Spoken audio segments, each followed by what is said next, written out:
अस्सलाम वालेकुम साथियों। वक्फ बिल जो आया था वो पास हो गया लोकसभा के अंदर से, जिसमें चंद्रबाबू नायडू, नीतीश कुमार की तरफ से ये बात आई कि उन्होंने इस बिल का समर्थन कर दिया है। इनके पार्टी के मुस्लिम नेताओं ने अब इसका बगावत शुरू कर दी है। अब यहाँ पर हो सकता है कि बड़ी तादाद में मुस्लिम नेता इनकी पार्टियों को छोड़ भी दें। असदुद्दीन ओवैसी की पार्टी ने इस बिल का पुरजोर तरीके से विरोध किया और असदुद्दीन ओवैसी ने इस बिल को लोकसभा के अंदर फाड़ भी दिया है। और यहाँ पर असदुद्दीन ओवैसी की पार्टी ने इस बिल का पुरजोर तरीके से विरोध किया था और कहा था कि ये बिल अगर पास होता है तो इसके खिलाफ शाहीन बाग के जैसे तमाम प्रदर्शन करने की तैयारी हमारी चल रही है।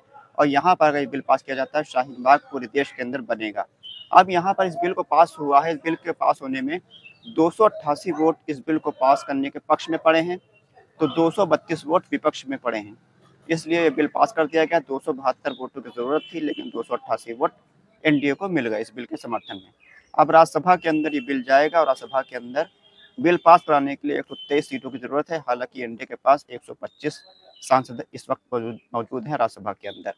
इंडिया गठबंधन के पास 88 सांसद हैं, तो वहीं 23 सांसद अन्य के पास है। अन्य पार्टियों में बीआरएस है, वाईएसआरसीपी है, बीएसपी है और बीजेडी है। ये सब पार्टियां हैं इन पार्टियों में। इनको देखना होगा इन पार्टियों का क्या रुख रहता है। हालांकि वाईएसआरसीपी ने लोकसभा के अंदर इस बिल का विरोध किया था। केसीआर की पार्टी से भी उम्मीद है कि वो भी इस बिल का विरोध करेंगे। इसके साथ साथ बीजेडी भी इस बिल का विरोध कर सकती है और भी पार्टियां, बीएसपी है, बीएसपी का एक सांसद है, वो भी इस बिल का विरोध कर सकती है। अब यहाँ पर देखना होगा कि इस बिल को अगर पास हो जाता है तो इस बिल के आगे क्या किया जा सकता है। स्टैलिन जो है तमिलनाडु के सीएम, उन्होंने कहा है कि इस बिल के विरोध में हम सुप्रीम कोर्ट तक जाएंगे। मुस्लिम संगठनों का भी ऐलान है कि वो भी इस बिल के विरोध में सुप्रीम कोर्ट जाएंगे और वहां पर देखेंगे कि इस बिल के खिलाफ क्या किया जा सकता है। हालांकि जो बिल लाया गया, इस बिल को लेकर बैरिस्टर असदुद्दीन साहब ने कहा है कि ये बिल मुसलमानों को बर्बाद करने के लिए लाया गया। ये वक्फ बर्बाद बिल है और यहाँ पर मुसलमानों की ज़मीनों को हड़पने की पूरी पूरी साजिशें की जा रही, कोशिशें की जा रही हैं। इसके अलावा यहाँ पर असदुद्दीन ओवैसी साहब ने इस बिल की जो कॉपी थी उसको भी फाड़ दिया है। बताया कि महात्मा गांधी ने अफ्रीका के अंदर इस बिल को फाड़ा था, तो हम भी इस बिल को फाड़ते हैं उनकी ही तर्ज पर। भारतीय जनता पार्टी के नेताओं ने इस चीज़ का विरोध किया और कहा है कि आपने असंवैधानिक काम किया। हालांकि बैरिस्टर असदुद्दीन ओवैसी साहब चलती फिरती कानून की किताब है, उनको कोई भारतीय जनता पार्टी का अंगूठा छाप नेता कानून नहीं सिखा सकता है।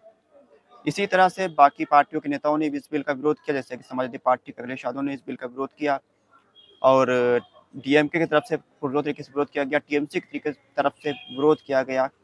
इस बिल का समर्थन में चिराग पासवान की पार्टी, नीतीश कुमार की पार्टी, चंद्रबाबू नायडू की पार्टी और जयंत चौधरी की पार्टी ने इस बिल के समर्थन में वोट किया है और यहाँ पर काफ़ी बयानबाजी भी करी गई। अब इन पार्टियों के जो मुस्लिम नेता हैं उनको, उनके तरफ सबकी निगाहें हैं। क्या वो मुस्लिम नेता का ज़मीर जागेगा या फिर वो अभी भी गुलामी की तरफ रहेंगे और वो इन पार्टियों की दरी बिछाते रहेंगे, झंडा रोड़ते रहेंगे। क्योंकि मुसलमान जो हैं, जयंत चौधरी की पार्टी से 2 मुस्लिम विधायक हैं मौजूदा वक़्त में। टीडीपी के पास भी 1-2 मुस्लिम विधायक हैं। इसके अलावा नीतीश कुमार की पार्टी में काफ़ी मुस्लिम नेता हैं और चिराग पासवान की पार्टी में काफ़ी मुस्लिम नेता हैं। उन मुस्लिम नेताओं से अपील की जा रही है कि वो अपनी पार्टी से इस्तीफ़ा दें और मुसलमानों के पक्ष में इस बिल का विरोध में इन पार्टियों को इस्तीफ़ा देकर इन पार्टियों को उनकी हैसियत दिखाई जाए। मुस्लिम संगठनों की तरफ से इन पार्टियों का बहिष्कार किया गया है। कहा कि वोट, चुनाव जब होगा तो इन पार्टियों को वोट मुसलमान नहीं देगा। अब देखना होगा, बिहार का चुनाव है, बिहार के चुनाव में चिराग पासवान और नीतीश कुमार की पार्टी को मुस्लिम क्या वोट देगा या नहीं देगा, क्योंकि यहाँ पर मुस्लिम अच्छी तादाद में इन पार्टियों को वोट देता है। और यहाँ पर देखना होगा कि मुस्लिम संगठनों का क्या रद्देमल रहता है। असदुद्दीन ओवैसी की एमआईएम पार्टी भी बिहार के अंदर चुनाव लड़ेगी। बिहार के अंदर असदुद्दीन ओवैसी की एमआईएम पार्टी तकरीबन 40 से 50 सीटों पर प्रत्याशी अपने उतारने का ऐलान कर चुकी है। अब देखना होगा कि एमआईएम पार्टी का यहाँ पर क्या परफॉर्मेंस रहता है, क्योंकि वक्फ बिल आने के बाद नीतीश कुमार का मखौटा सबके सामने खुल चुका है।